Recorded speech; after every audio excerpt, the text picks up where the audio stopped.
ಹಾಕೊಂಡ್ರೆ ಯಾವ್ದು ಟೈಮ್ ಕೊಡೋದ್ರೆ ಬರ್ಕೋತ ಏನ್ ಹರ್ಕೋ ಏನ್ ಮಾಡ್ಕೋತೀವಿ ಮಾಡ್ಕೊಂಡು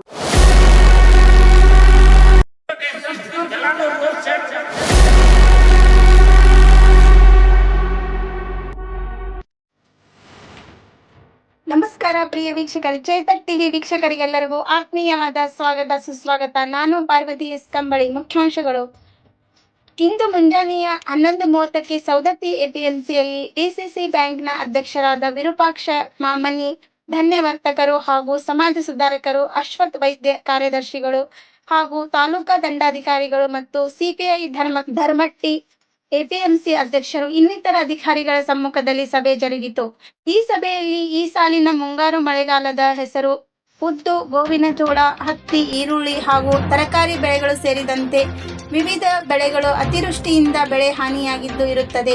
ಬೆಳೆ ಹಾನಿಯಿಂದ ರೈತರು ಹೆಸರು, ಉದ್ದು ಕಟಾವು ಮಾಡುವ ಸಮಯದಲ್ಲಿ ಅತಿವೃಷ್ಟಿಯಿಂದ ಸಾಕಷ್ಟು ಹಾನಿಯಾಗಿ ರೈತರಿಗೆ ಕಷ್ಟವನ್ನುಂಟು ಮಾಡಿದೆ. ಉಳಿದ ಹೆಸರು, ಉದ್ದು ಕಾಳುಗಳನ್ನು ರಾಶಿ ಮಾಡಿ ನಿನ್ನೆಯ ದಿವಸ ಸಮಿತಿ ಎಪಿಎಂಸಿ ಮಾರುಕಟ್ಟೆಗೆ ಮಾರಲು ಬಂದಾಗ ಖರೀದಿದಾರ ವರ್ತಕರು ಸೂಕ್ತ ಬೆಲೆ ನೀಡದೆ ಹಾಗೂ ತೂಕದಲ್ಲಿ ಮೋಸ ಮಾಡಿದ್ದು ಕಂಡು ಬಂದಿರುತ್ತದೆ. ಆದ ಕಾರಣ ಬೆಳೆ ಹಾನಿಯಿಂದ ಕಷ್ಟದಲ್ಲಿರುವ ರೈತರಿಗೆ ಸಹಾಯಕ್ಕೆ ಬರದೆ ಮಾರುಕಟ್ಟೆ ಅಧಿಕಾರಿಗಳು ಹಾಗೂ ದಲ್ಲಾಳಿ ಅಂಗಡಿಯ ಮಾಲೀಕರು ತಮಗೆ ತೋಚಿದಂತೆ ಬೆಲೆ ನಿಗದಿ ಮಾಡಿ ಟೆಂಡರ್ ಮೂಲಕ ಖರೀದಿ ಮಾಡದೆ ರೈತರಿಗೆ ಹಾನಿಯನ್ನುಂಟು ಮಾಡುತ್ತಿದ್ದಾರೆ.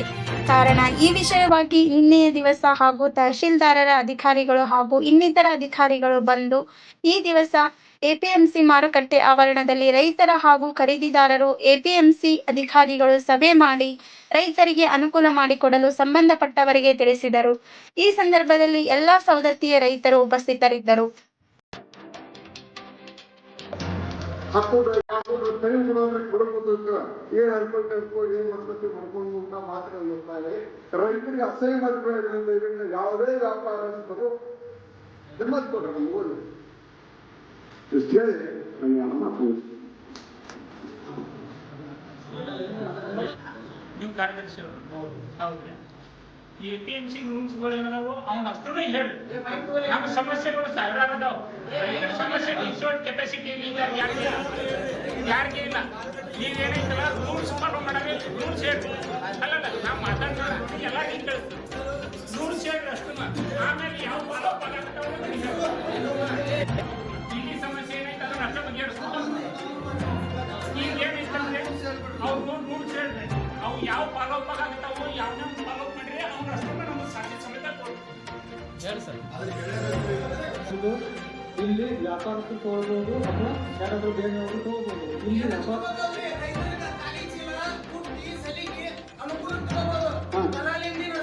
ಇಲ್ಲ ಅವ್ರದ್ದು ದಲಾಲಲ್ಲಿ ದುಕಾನಲ್ಲಿ ಹೊರಗಿರ್ತಾರೆ, ಅವರು ಅಲ್ಲಿ ಕುತ್ಕೊಂಡು ವ್ಯವಹಾರ ಮಾಡ್ತಿರ್ತಾರೆ. ಆಯ್ತು, ನೀನು ಮುಂದೆ ಒಂದೇ ಕೆಲಸ ಮಾಡ್ತೀನಿ. ಆಯ್ತು ಸರಿ, ಇನ್ನು ಮುಂದೆ ಈಗ ಏನಾಗ್ತಾ ಇತ್ತು, ರೈತರು ಅಲ್ಲಿ ಬಂದು ಸ್ಯಾಂಪಲ್ ಬಂದು ಇದೆಲ್ಲ ಮಾಡ್ತಾ ಇದ್ದು. ಈಗ ನಾವು ಬೇಕಾದ್ರೆ ಅದನ್ನು ಇವತ್ತಿಂದನೇ ಬೇಕಾದ್ರೆ ಬಂದ್ ಮಾಡ್ಬೋದು. ಇವತ್ತಿಂದನೇ ಬಂದ್ ಮಾಡ್ತೀನಿ. ನಾಳೆಯಿಂದನೇ ಅಲ್ಲಿ ಯಾವುದೇ ಇದನ್ನು ವ್ಯವಹಾರಕ್ಕೆ ಅವಕಾಶ ಮಾಡಿಕೊಡೋದಿಲ್ಲ. ಆಯ್ತಾ, ನೀವು ಸ್ಯಾಂಪಲ್ ಕೊಟ್ಟಿದ್ದಾರೆ ಯಾವುದನ್ನು ಮಾಡೋದಿಲ್ಲ.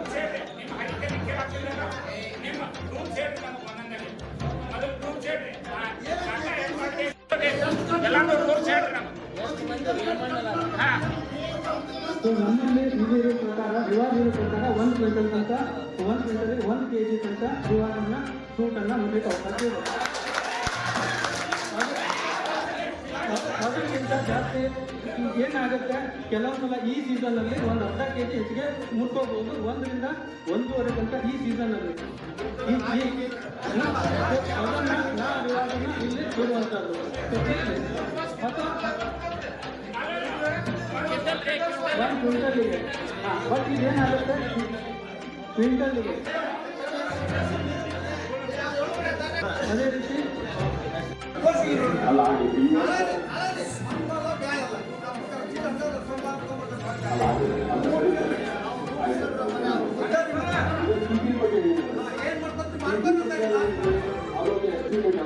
ಈಗ ಒಂದು ಉದಾಹರಣೆ ಹೇಳ್ಬೇಕಾದ್ರೆ 100 ಜನ ರೈತರು ಒಮ್ಮೆ ಬರ್ತಾರೆ. ಇಲ್ಲಿಗೆ 100 ಜನ ಬಂದಾಗ ಸಿಬ್ಬಂದಿಗೂ ತೊಂದರೆ ಇರ್ತದೆ.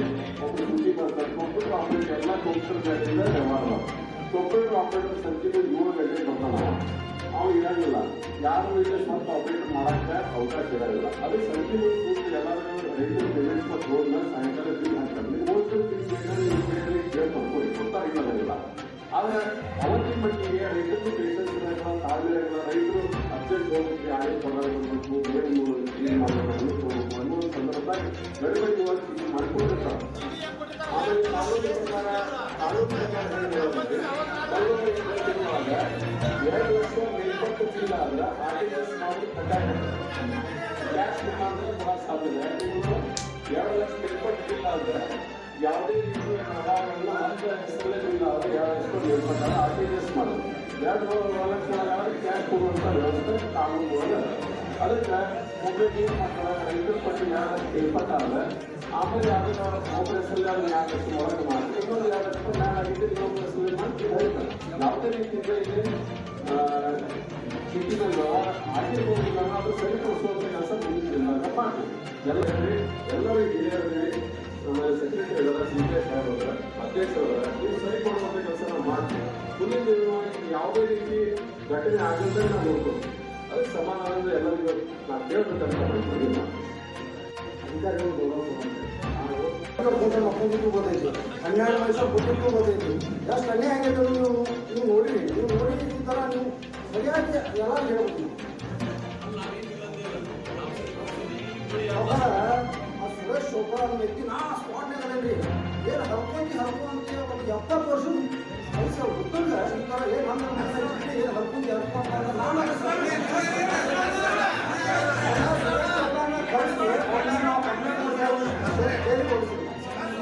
ಅವ್ನ ಮಗನ ವಯಸ್ಸು ಎಷ್ಟು ಸೌಕಾರ ನಮ್ಗೆ 30 ವಯಸ್ಸು. ಆ ಮನುಷ್ಯಾಗ ರೈತ ವಯಸ್ಸು ಎಷ್ಟು 70 ವಯಸ್ಸು. ಏನು ಹರ್ಕೊಂಡಿ ಮಗನ ಏನು ಕಂಪ್ಲೇಂಟ್ ಕೊಡ್ಬೇಕು ಏನು ಗೊತ್ತು ಹೋಗ ಈ ಥರ ಮಾತಾಡಿದ್ರೆ ಯಾರು ಮತ್ತೆ ನಾವು ಮರ್ಯಾದೆ ಕೊಟ್ಟಿರೋ ಇವರು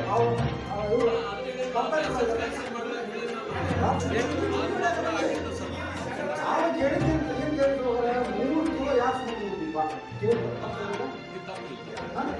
ಮತ್ತೆ ಯಾರು ಸಮಾಜಕ್ಕೆ ಹೋಗ್ತೀವಿ ಇಷ್ಟಕ್ಕೆ ಅಷ್ಟೊಂದು ಮತ್ತೆ ಯಾವುದೋ ಯಾವುದೇ ಇಲ್ಲ.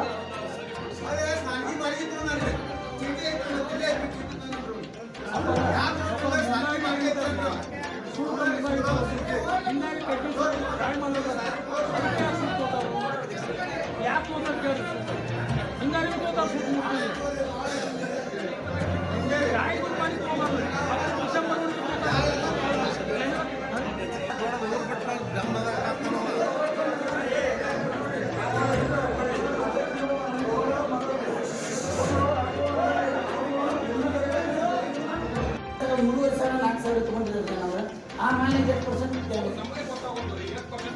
ಅಂದಾಜು ಒಂದು ಉದಾಹರಣೆ ಹೇಳಿದ್ರೆ ಒಂದು ಉದಾಹರಣೆ ಎಕ್ಸಾಂಪಲ್ ಕೊಡ್ತೀವಿ.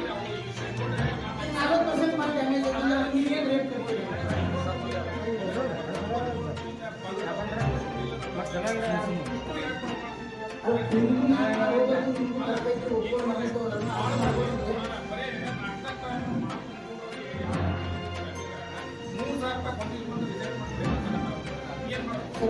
ಉದಾಹರಣೆಗೆ ಒಂದು ಎಕ್ಸಾಂಪಲ್ ಕೊಡ್ತಿಲ್ಲ.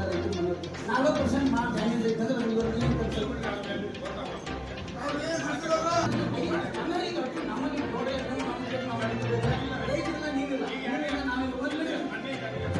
ಅದಕ್ಕೆ ಈಗ ಟೆಂಡರ್ ಸಿಸ್ಟಮ್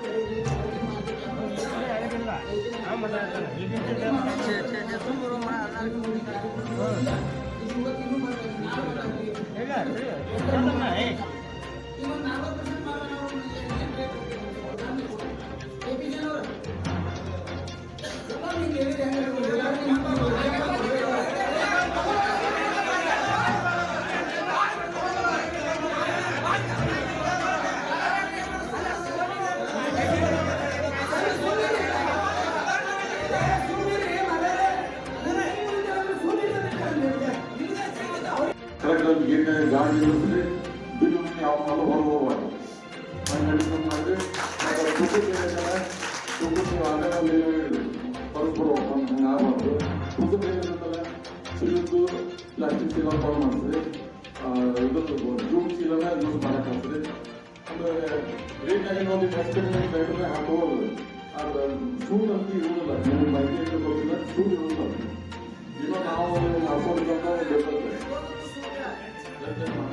ಅದಕ್ಕೆ ಶೂಟರು ಏನು ಮಾಡಕ್ಕೆ ಹೋಗ್ಬೇಕ್ರಿ ರೇಟ್ನ ಒಂದು 50 ರೂಪಾಯಿ 20 ರೂಪಾಯಿ ಎಕ್ಸ್ಪೆಕ್ಟ್ ಮಾಡಿರಿ ಶೂಟ್ ಮಾಡೋದು ಅದಕ್ಕೆ ದಯವಿಟ್ಟು ಬಾಲಿಸಿಂದ ನಡ್ಕೊಂಡು ಬಂದಿದ್ದ ಒಂದು ಮಾರ್ಕೆಟ್ ಇದೆ ಹೋಗಿ ಮಾರ್ಕೆಟ್ನಾಗ ನಾವು ನೋಡಕ್ಕೆ ಹೋದ್ರೆ ನಾನು ಸಾಕಷ್ಟು ವ್ಯಾಪಾರ ಮಾಡೇನೆ ಹುಬ್ಬಳ್ಳಿ ಧಾರವಾಡದಲ್ಲಿ ಹೋದ್ರೆ ಸ್ವಾತಿ ಮಾರ್ಕೆಟ್ ಕರೆಕ್ಟ್ ಮಾಡುವಂಥ ಒಂದು ಹೆಸರೇ ಇದೆ ದಯವಿಟ್ಟು ಎಲ್ಲರೂ ಸಹಕರಿಸಿ ಆ ಹೆಸರು ಉಳಿಸ್ಕೊಂಡು ಕೆಲಸ ಮಾಡಿ ಅಂತ ಹೇಳ್ತೇವೆ ಯಾಕಂದ್ರೆ ಇನ್ನು ನಾವು ಯಾರು ವ್ಯಾಪಾರ ಮಾಡೋದು ಸಾಕಷ್ಟು ದೊಡ್ಡವರಾಗಿದ್ದಾವೆ ಎಲ್ಲರೂ ಕೂಡ ಒಂದು ಹೆಸರು ಕಲಿಸಿದ್ದು ಅನ್ನೋದೈತಿ ಅದು ದಯವಿಟ್ಟು ಕೆಲಸ ಹೋಗ್ಬೇಕು ಮುಂದೆ ಮಾಡಿದಾಗ ಸೀಸನ್ ಸ್ಟಾರ್ಟ್ ಆಗೋದ್ರಿಂದ ಮೊದಲ ಒಂದು ಕಟ್ಟಿದ್ದು ಎಲ್ಲ ಮೀಟಿಂಗ್ ಕಟ್ಟಿ ನಾವು ಬರ್ತೇವೆ ಮತ್ತು ಹಿಂಗೆ ಮಾಡೋದಂತ ಒಂದು ಕಂಡೀಷನ್ ಹಾಕಿ ಆ ಪ್ರಕಾರ ನಡ್ಕೊಂಡು ಜನ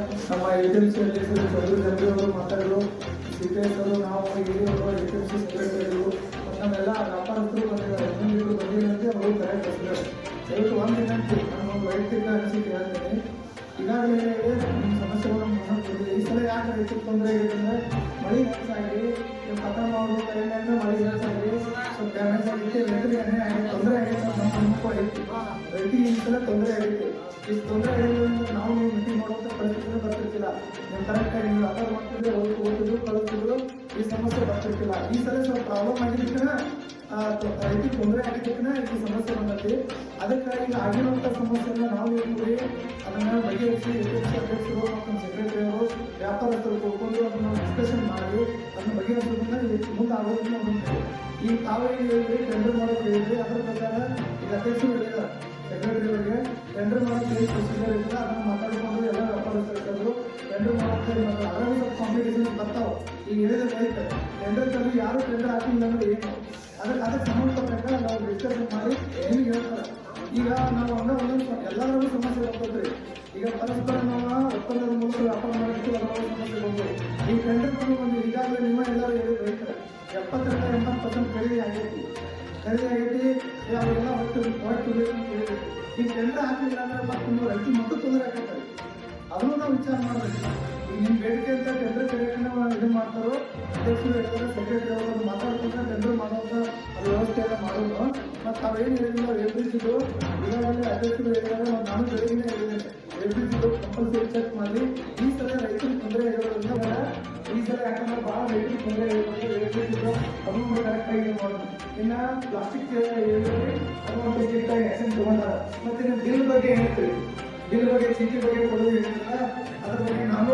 ಮಾಹಿತಿ ತಗೊಂಡೆ ಏನಾಗಿದೆ ಅಂದ್ರೆ ರೈತರಿಗೆ ಸ್ವಲ್ಪ ಅರ್ಜೆಂಟ್ ಇರೋದ್ರಿಂದ ಏನಾಗಿರ್ತಾರೋ ಚೀಟಿಗಳು ಬರ್ಕೊಟ್ಟಿರ್ತಾರೆ ನೀವು ಏನು ಮಾಡಿ ಆಮೇಲೆ ಬ್ಯಾಂಕಲ್ಲಿ ಹೋಗಿ ಕಂಪ್ಯೂಟರ್ ಚೀಟಿಯನ್ನು ತೊಗೊಂಡು ನಿಮ್ಮ ಬಿಲ್ಲನ್ನು ತಗೊಳ್ಳಿ ಯಾವ ಜಾಬ್ಗಳು ಕೊಡೋದು ಅಂತ ಹೇಳಿ ಅಲ್ಲಿ ನಾವು ಆಫೀಸ್ಗೆ ಬಂದಾಗ ನೀವು ಹೇಳಿ ಇಂಥ ಜಾಬ್ಗಳು ಒಂದು ಬಿಲ್ ಕೊಡೋಕ್ಕಾಗಿಲ್ಲ ಅಂತ ಹೇಳಿದ್ರೆ ದಯವಿಟ್ಟು ಅದ್ರ ಸಂಬಂಧಪಟ್ಟಂಗೆ ಕ್ರಮ ತಗೋತೀವಿ ನಾವು ಸ್ಪಂದನೆ ಮಾಡ್ತೀವಿ ಅಧ್ಯಕ್ಷರಾದಾಗ ನಾವು ಸ್ಪಂದನೆ ಮಾಡ್ತೀವಿ ಆ ಬಿಲ್ ಬಗ್ಗೆ ಮತ್ತೆ ಏನಾಗ್ತದಂದ್ರೆ ಈಗ ಆಲ್ರೆಡಿ ನಮ್ಮದು ರೈತರು ಸ್ವಲ್ಪ ನಮ್ಮದು ಅನುಕೂಲ ಇರ್ತದೆ ಬೇರೆ ಅನುಕೂಲ ಇರ್ಬೇಕಂದ್ರೆ ಈಗ ಏನಾಗಿರ್ತೈತಿ ಆ್ಯಕ್ಚುಲಿ ರೂಲ್ಸ್ ಪ್ರಕಾರ 2 ಲಕ್ಷ ರೂಪಾಯಿ ಮೇಲೆ ನಿಮ್ಮದು ಖರೀದಿ ಆತಂದ್ರೆ 2 ಲಕ್ಷ ರೂಪಾಯಿ ಮೊದಲು ನಿಮ್ಮ ಕಂಪಲ್ಸರಿ ಆರ್ಟಿಫೈಸ್ ಮಾಡಿ ನಿಮಗೆ ನಾವು ಅಕೌಂಟ್ ಏನು ಕೊಡಬೇಕು ಪೇಮೆಂಟ್ ಹಾಕಬೇಕು ಏನಾಗಿರ್ತದೆ ರೈತ ಅಂದ್ರೆ ಈ ಥರ ನಮಗೆ ಏನು ಆದಾಯ ಕೊಡಬೇಕು ನಾವು 3 ಲಾಸ್ ಆಗಿರ್ತಾರೆ ಮಸೀದಿಗಳು ಕೊಡಬೇಕು ಗಾಳಿ ಕೊಡಬೇಕು ಗೊಬ್ಬರ ಅಂಗಡಿ ಕೊಡಬೇಕು ಡೀಸೆಲ್ ಅಂಗಡಿ ಕೊಡಬೇಕು ಇದು ಪ್ರಾಸೆಸ್ಸಲ್ಲಿ ಅವಾಗ ಅವ್ರು ಏನು ಮಾಡಿರ್ತಾರೆ ಅಂದರೆ ನಿಮ್ಗೆ 5 ಲಕ್ಷ ರೂಪಾಯಿ ಬಿಲ್ ಆಗಿತ್ತಂದ್ರೆ 2 ಲಕ್ಷ 2 ಲಕ್ಷ ಮತ್ತು 1 ಲಕ್ಷ 3 ಮಂದಿ ಹೆಸರಲ್ಲಿ ಚೀಟಿ ತೆಗೆದು 2 ಲಕ್ಷ ತಗೊಂಡು ರಸ್ತೆಯಲ್ಲಿ ಮಾಡಿರ್ತಾರೆ ನಮ್ಮ ನಿಮ್ಮ ಹೊಂದಾಣಿಕೆ ಆಗ್ತಿರ್ತಾರೆ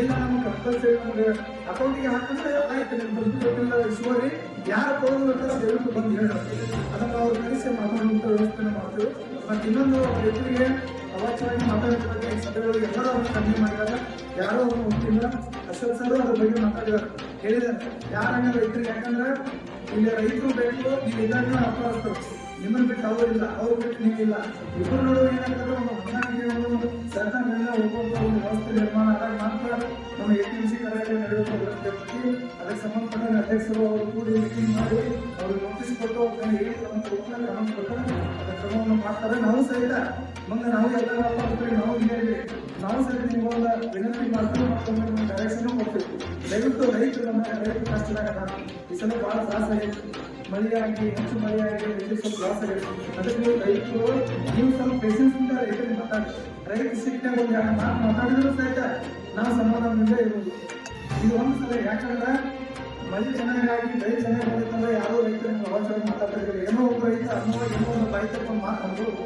ಬಟ್ ನಾವು ಅದನ್ನು ಸಮಾಧಾನದಿಂದ ಬೆಳೆಸ್ಕೊಂಡು ಬರ್ಬೋದು.